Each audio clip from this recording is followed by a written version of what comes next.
She's a real woman with a real life. She's someone you can relate to. Dawn Newton. Hey, welcome to the Dawn Newton podcast. I am your host, Dawn Newton. How are your holidays going? You know, it seems like every December we think we're going to slow down. We're going to maybe pace ourselves, not get so caught up in all the hustle and bustle, if you will. But it doesn't always seem to work. At least it doesn't always work for me either. After the holidays, I always think, what did I do? Did I even remember what I did? Did I enjoy the holidays? Do I remember being a part of the holidays? Well, joining us in studio today is Dr. Michelle Jackson, naturopathic physician here in Bend, Oregon, talking about holidays and stress, talking about doing less and enjoying more. What is the physical toll of all of the stuff that we do, where we're just trying to make it nice? You know, we're just trying to have a great holiday, make it nice for everyone around us, you know, but do we remember, or I guess do we forget, that it is our holiday too? And maybe we should think about giving ourselves a pass. That doesn't mean that it's bah humbug or anti-Christmas or any of that, but maybe really giving us a pass on some things, maybe delegating more, maybe doing new traditions, maybe changing the traditions, maybe eliminating a tradition for a year or two. Well, Dr. Jackson, like I said, is here to talk about this, supplementation, your health, the toll all the stress takes on you, and maybe some things to think about to have maybe a less stressful holiday season. Dr. Michelle Jackson, you're back in studio. It's always a pleasure. Today we're talking about holiday stress. You know, it seems like every holiday season we talk about holiday stress and we're thinking, well, we've already talked about it. But you know what? We can never not talk about it because we don't ever seem to learn. By the time we're done with the holidays, we're like, oh my God, I got to make this less stressful next year. So we're just here to do our part. And it does seem something. I think our intentions are always really good to just pare it down, slow it down. But it just seems to kind of take us over. You know, absolutely. And I don't know the stat, but, you know, what is the stat? You have to do something X amount of times in order for it to become a habit. And with the holidays just coming once a year, it's hard to make those changes. But definitely I've got, you know, have some good ideas for all of us, myself included, to try to do this year. Oh, yeah. Our intentions are always there and they're always good. And we think, but then it just seems to rev up. And I'm curious, too, as a naturopathic physician and the patients that you see, do you see more like, because we get worn down, the emotions, just the pace. I mean, we're trying to have fun and do the great things. Sometimes, you know, it gets stressful, just family situations or some things that happen that maybe aren't, you know, joyful. But as far as like the stress piece of it, people getting sick, are you seeing like the cold and the flu wear down, or is it more emotional, just all of the things, or did they all go hand in hand? They really go hand in hand. Like, I find a lot of people, you know, at the first of the year, they'll want to be making an appointment and check back in because they are getting sick. It's like post-holiday, like they just powered through it, and when our cortisol's high, we don't catch as many colds and flus, and it's almost after the drop and you're post-stress, then your body kind of goes, oh, I'm depleted. So many times people just, I find during the XP holiday season, they power through it, but it's afterwards. And unfortunately, too, well, at least I'm affected by this. You know, that time of year, January, February, you know, it's still dark and the weather's not great. And so people are just like, they're tired, maybe not feeling as well. And the less sunny days, less light, it really plays a role in their mood as well. Yeah, depression seems to definitely surface. And sometimes I don't even know if we realize it, but you just said the things, how it gets darker.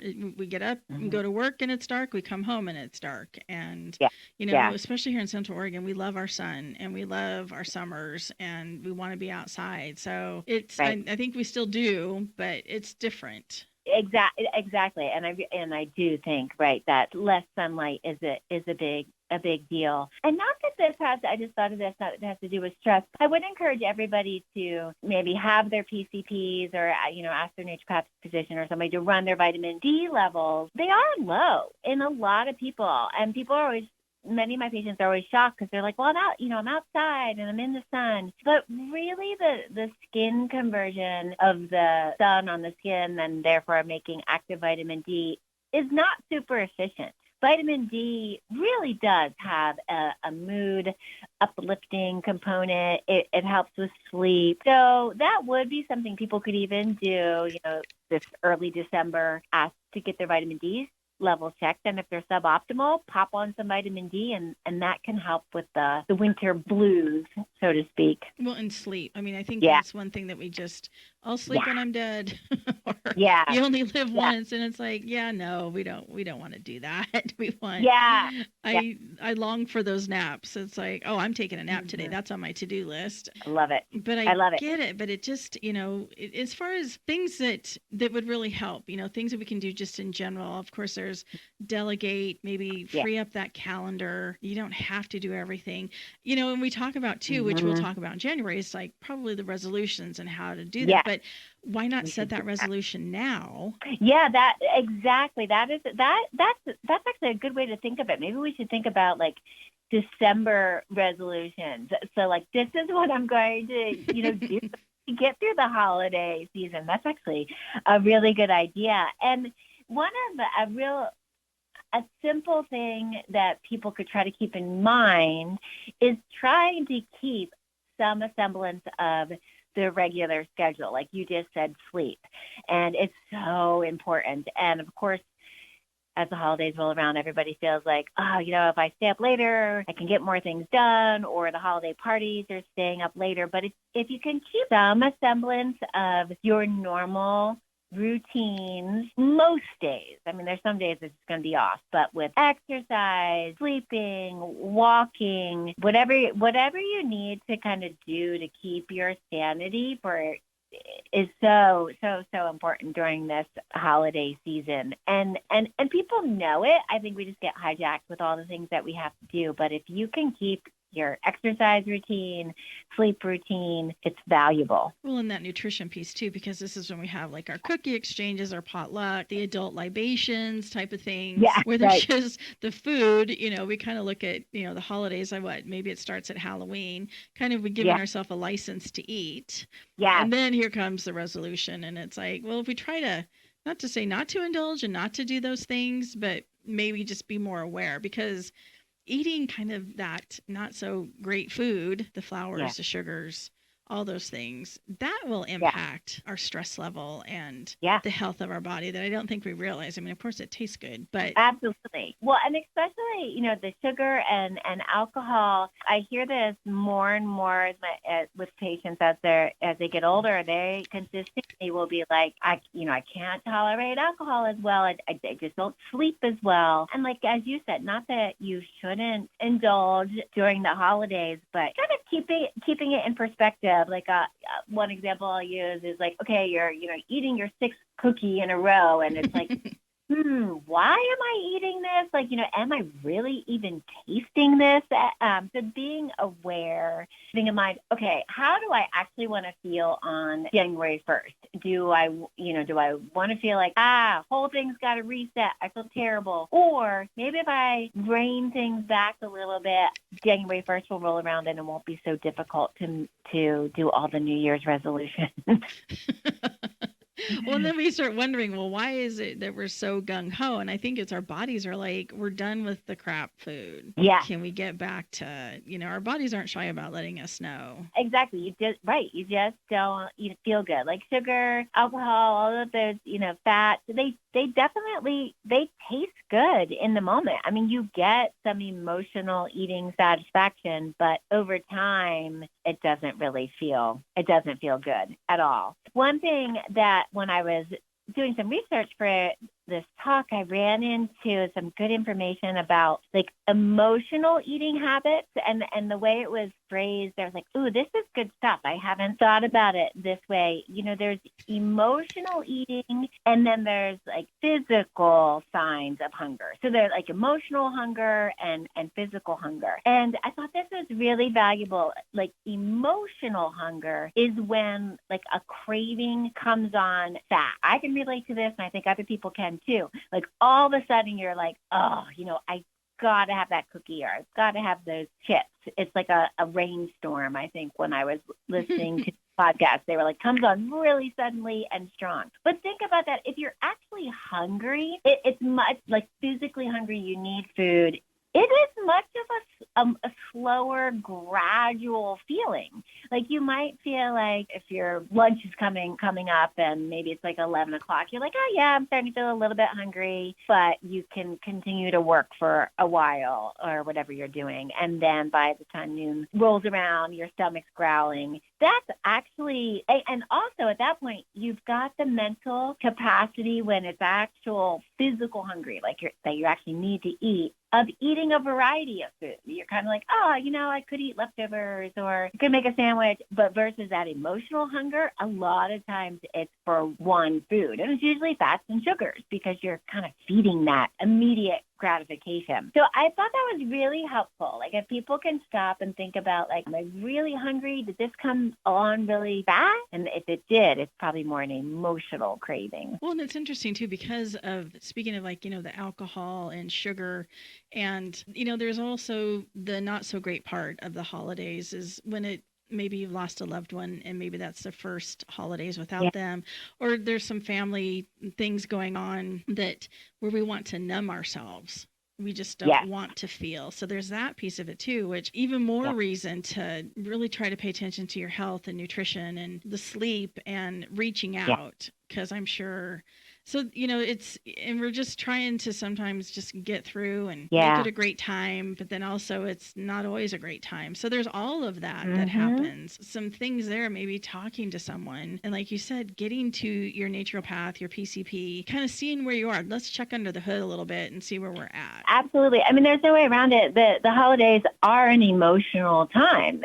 Just even good emotions. Like we've talked about this on the radio shows before. Like there's good stress, quote unquote, good stress, bad stress. There's no way around it. Your emotions are usually high during the holidays. And again, even positive emotions, but I think we're our energy levels on a different level during the holidays. It's we're all kind of revved up. And half the time I don't think we realize it. Oh, I agree. Until something crashes. Either we don't feel well, maybe we're getting much more emotional, or maybe short-fused. And that's because our stress response to flee from the tiger, so to speak, is the same as just having some emotional stress. The part of our brain is called the amygdala, which is the stress response, fight or flight response. It gets turned on with any kind of stress. And like I said, even if we're running from the tiger, if we're just stressed about going to a holiday party that maybe we feel a little bit uncomfortable with, and that the amygdala is firing, maybe we react without thinking properly, because the other big part of our brain called the prefrontal cortex, which plans and allows you to think and reflect, that it does not fire as well when we are under stress. So there's so many factors to the holidays. Yes, a majority of us, we just want to get it all, like fit in all the things, create our own little Hallmark movie or whatever you want to call it. Most of the times it's like Christmas Vacation. It's the Griswolds, but the intentions are always there. But like when we're starting to get stressed and we think we're just rocking along, what are some of the physical symptoms? Like, here's some little warnings the body's giving you to maybe pay attention to. That's a great question. Well, this is something that I think since, it's early December here, so people can think about these things. Maybe think about, and people might have to reflect a little bit, like, what are their triggers? Like, how do they know that they're starting to feel stressed?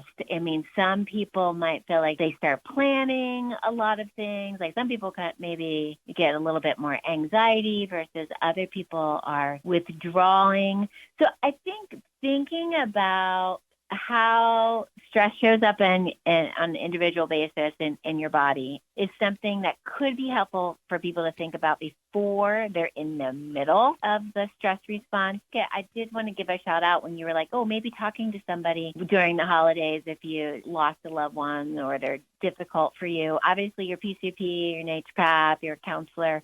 One free counseling service that is offered here in Bend that I always like to give a shout out is Oregon State University here in Bend. They've got, at the Cascade campus, they have I think it's a master's in counseling program, and they offer free counseling to anybody. You work with the students, but they're the students who are about ready to graduate, and there is a advisor overseeing the students. But that sometimes, like you said, it could be helpful to talk to someone, but even just talking to friends, family members that you trust to just kind of work through some things. But all that to say, you asked, yes, some of the things that can show up when we are stressed, definitely, insomnia. People can either lose their appetite or, as we talked about, tend to crave food, emotional eating of like, I got to have this one thing, probably more emotional.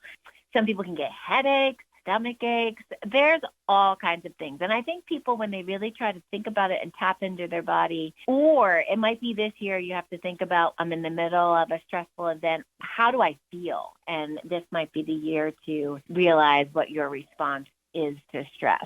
Well, and I think too, and we've talked about this, I mean, this is almost like a daily thing with most families. Yeah.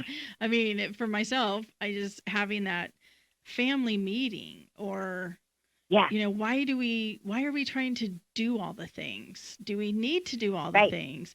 Or sometimes, I mean, I know even with my family, it's like you realize I'm trying to do all the things to create just a nice holiday season and positive holiday memories. I'm just trying to make it nice. But then you realize that you're making it nice for the family, and the family's like, we're good. We don't really have to do all that stuff. And when we do that stuff, Mom, because we know you want to do it, but then Mom's like, well, I'm doing it for you. So maybe having a conversation about what do we want our holidays to look, maybe pare back or simplify or just do one batch of cookies or set a dollar limit or delegate. That's a huge one. That is a hard one, I think, for women, usually women, but anybody who's kind of in charge of the holiday to delegate. But as you said, I mean, many times we're doing all these things because we want a good holiday and have everybody be happy. But as we all know, only you can't make someone happy. Only they can feel that happiness themselves. I mean, if you can sit down and have a conversation with your family or maybe just your significant others, and as we talked about, like, look at the calendar and be like, what parties do we have to go to? And if, look at the whole calendar and be like, maybe we don't have to do a certain one if you don't want to, or even planning out, okay, what's expected of us at this party? Are we supposed to bring a dish or a gift? And talk about who's going to do that task. Planning ahead of time for the holidays can be really helpful. Definitely. One thing we started implementing when the kids were younger was, a giving tree, like when seniors need something, whether it's socks, taking the kids or the Humane Society or something like that, where you're, let's give back and let's really think about the season and giving to others and being grateful for what we have. And, not a guilt trip by any means, but like, let's think about what's needed. Like this person is just asking for socks. They're not asking for an Xbox. Yeah. So look at, really kind of do a conversation around that and think about that type of giving and, that kind of humbling, grounding type of thing to give back I think is really important and fun to implement too. I love that. And this goes hand in hand. I have been doing some counseling on my own, and one thing I've been working on is some core values and some exercises around core values. And I thought about, I think this would be maybe a little bit difficult to have people do, but it's a good idea, I think, of like, you could sit down as a family and they have them online. There's like these lists of core values and you go down the list and circle the ones that mean the most to you. You could do that as a family and figure out like, okay, what is one of my core values? Is it spending time, gratitude? That could be a great conversation to implement those core values in your holiday traditions this year. Another thing too, I think this could help people when they're feeling overwhelmed or stressed. And, this probably sounds a little goofy, but I think it grows on itself of just being grateful or having gratitude for all kinds of silly things, like, kind of just being over the top with the gratitude. And when I say that, just in even what you're thinking of, like you're doing something and you see your spouse like wipe down the counters or did the dishes, just being not overly grateful, but thinking to yourself of like, wow, I'm really grateful that my spouse did that for me, or I'm super grateful my kids didn't fight in the car, and like, oh, cool, the toothpaste cap is back on the tube, which sounds goofy, but the more you look for things to be grateful for, it does change your brain. Like, you start to look for things like that. Sounds goofy, but that's certainly something to think about doing during the holiday season. No, you're absolutely right. And that's the thing. It's so funny. Like, oh, my spouse did the dishes. But the fact that your spouse did the dishes is enough. Not because they didn't do it the way you wanted done. Right. Don't do that. Just be like, wow, I appreciate the effort and the fact that you did that. Not the way I did it. So don't include that as part of your sentence. Right. Exactly. Period. Just leave it there. Yep. Yep. Well, and circling back to like sleep, I think sleep will help so much. I mean, as far as, we've talked about ways, it's not just like, okay, just go flop on the bed and sleep, even though that sometimes is the best we can do. Yeah. But there is a way to set up the sleep and the type of sleep and your sleep environment. Don't knock that. There is something to be said for that. Because, like, you think about babies and you think about our kids and even ourselves. Like, babies need that rest to grow and develop and all that. And when our kids are sick, you need to just go sleep. Just go sleep it off. Just get the rest so your body can heal. And as adults, when the most time we do sleep is when we're sick because we're kind of knocked down. But if we look at it as like part of our, not a punishment, but like it's essential. The research coming out about sleep and how important it is and everything that happens in the body is kind of fascinating. But some of even not during the holidays, but especially now, some of the nighttime suggestions I'll have for people is, try to have a bit of a wind down period, like from running around doing something, whether it's Christmas and you're wrapping presents, to be like, okay, I wrapped that last present, I'm going to go to bed.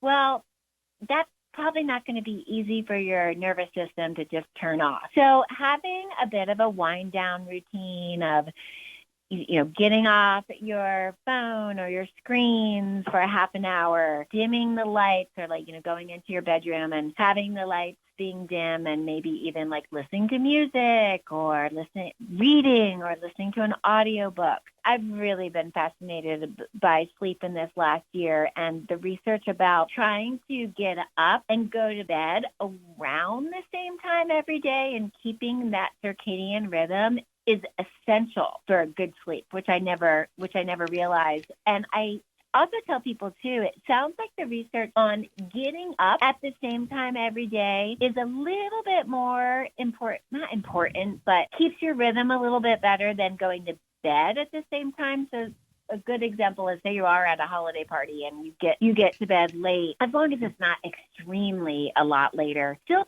try to get up in the morning around the same time that you normally do, and you can kind of keep that rhythm. Going outside in the morning and getting the sunlight on our eyeballs, I like to say, also sets the circadian rhythm, so your body goes, oh, daytime, I need to be awake, and then therefore at night, when it's starting to get darker, you naturally want to go to sleep. Getting outside every day, especially during the holidays, that light hitting the optic nerve is really good. Meditation, if you like to check in with your friends later in the evening, like some text, which Dawn and I have been known to do at night. It's great. It's a little bit of a wind down, like, oh, my day's done. I can make sure everybody's okay. Sleep is so important during the holiday times, all the time, but especially during the holidays. And just embrace sometimes, I think, what nature's doing. Because I know we get resistant. I know I kind of go into those winter months, especially when the time change, and kicking and screaming.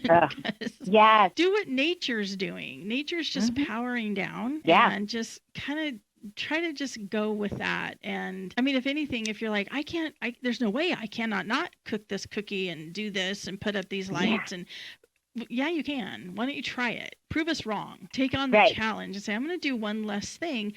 And then, first of all, see, maybe your Mhm. family will notice or won't notice. Yes.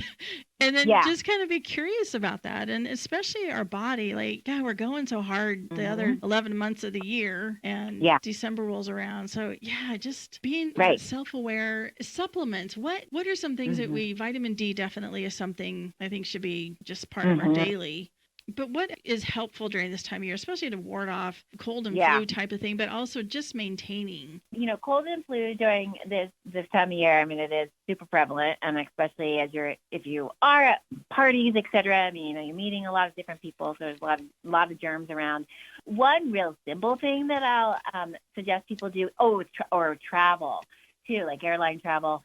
Getting us like a saline nasal spray, or I really do like this one called X Clear. It has a little xylitol in the saline, and washing out your nasal passages after being out. I mean, like on the airplane or after the airplane or after a party, because that's the main way the viruses are getting into our body is you breathe them in. So if you can wash out the viruses and not allow them to stay on the surface of your nose and get into your bloodstream, that's a super simple thing I recommend people do. In general, like if you are having trouble winding down at night, or not even at night, just feeling anxious, revved up, magnesium is a great supplement to take. And if it's more for your mind's racing, or you can't touch your brain off, magnesium threonate or magnesium glycinate are more the calming magnesium.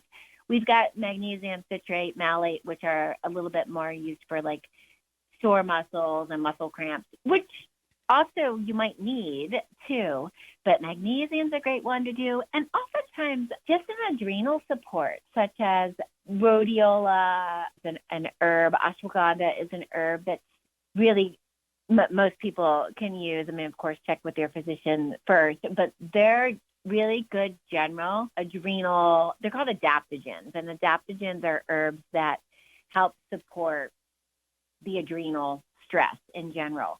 And what's actually kind of cool is there's different things out there now that have adaptogens in it, that have rhodiola, ashwagandha, like the natural, like bubbly water. And there's teas that I see now that actually, and even protein bars that I see that have some of these adaptogenic herbs, which I think are kind of cool. Also, just like you said, getting your sleep, but also keeping a little bit of your routine. Also, maybe thinking about ahead of time, what's the one thing that you like to do every day that keeps you sane? And for some people, it's like, I need to get my walk in the morning with my dog, or, really helps me to meditate for 10 minutes at 3:00. Just pick something that you think you just have yourself do to keep your sanity, and write it down, or put it on your phone, or put it on a sticky note on your mirror of like, I am going to continue to do this. You can keep your sanity. Talking about, if you are invited to that party, or you're having a potluck, or you're having people over, just be the one that brings the fruit and veggie tray. Just be, because that's usually, we probably don't see another veggie until January, February, after Thanksgiving, depending on what we're serving. But and have fun with it, and laugh at yourself. Just don't take it all so seriously. Yeah. Oh my gosh, that's such a good thought for life in general, right? But create new traditions or reduce them. I don't know. There's just so many things, but the health, you can't gamble on your health. I mean, it's just, and it's your holiday too. Exactly. And I really do. And like you said, I think we'll maybe revisit this for the New Year's. But at what you were asking, like, what do I see a lot when people are coming in after the holidays, and besides, maybe just feeling burnout and stress, they are concerned about maybe there can be some weight gain, or maybe just even inflammation from not eating well over the holidays. And there's a few things that I recommend that people do before they're heading out to a holiday party. Like, don't starve yourself during that day. knowing like, oh, well, then I can have, then I can eat whatever I want, or I can have that high calorie food at the party, that's not going to do you any good, in that you're going to end up overeating on the quote unquote, high calorie things. So maintain like your usual eating habits, but maybe drink some water before you go, or drink some water when you're there if you're prone to like overeating or snacking. And this can be at a party or even at home. It's called just pausing, and say you're like, oh, I really want some cookies because I'm feeling stressed, but I'm going to set my timer for 5 minutes. And if I still want that cookie in 5 minutes, go for it. But a lot of times you'll find like, oh, that urge, that emotional eating trigger, it can be gone. So there definitely are things that you can do, but you might just need to think about all this stuff before. Like, what are your triggers? Do you have a certain family member or a boss or someone that, you do get stressed around? Can you think of ahead of time some things that you can do to mitigate that stress? Whether it's like, okay, I see that person, I'm going to do 3 deep breaths before I go in there. It's just thoughts, just being mindful. And none of this is to add more pressure. No. None of these suggestions are like, if you set your timer but you aren't able to get out, don't beat yourself up over it. Just maybe be like, okay, what's going on? And maybe you do have something that comes up that is going to take priority, and you'll maybe walk a little longer tomorrow or whatever. But it's just that self-awareness and just trying to, it's not about perfection. It's not about, it's kind of like when we start our diets. Like one day we, it gets blown for whatever reason. Then we're like, oh, well, I'm a failure and I'm all these things. It's like, put the big stick down. We don't, that's not necessary. That's a really important point, Dawn. Like, yes, you have a day where you didn't stick to your diet or your eating habits or whatever it was. Don't throw the baby out with the bathwater. Tomorrow's a new day. How do you want to feel after the holidays? And as I said, you want to, not feeling like you have to revamp, everything. So good self-talk. Don't give up on yourself. Well, it's just like we were saying about that self-talk. If your child or your spouse or someone you cared about, a friend said, "Oh, God dang it, I blew it today. I didn't get this and this done, or I didn't," you'd be up talking them. You'd be like, "Hey, it's okay. Get back in the game. It's all fine.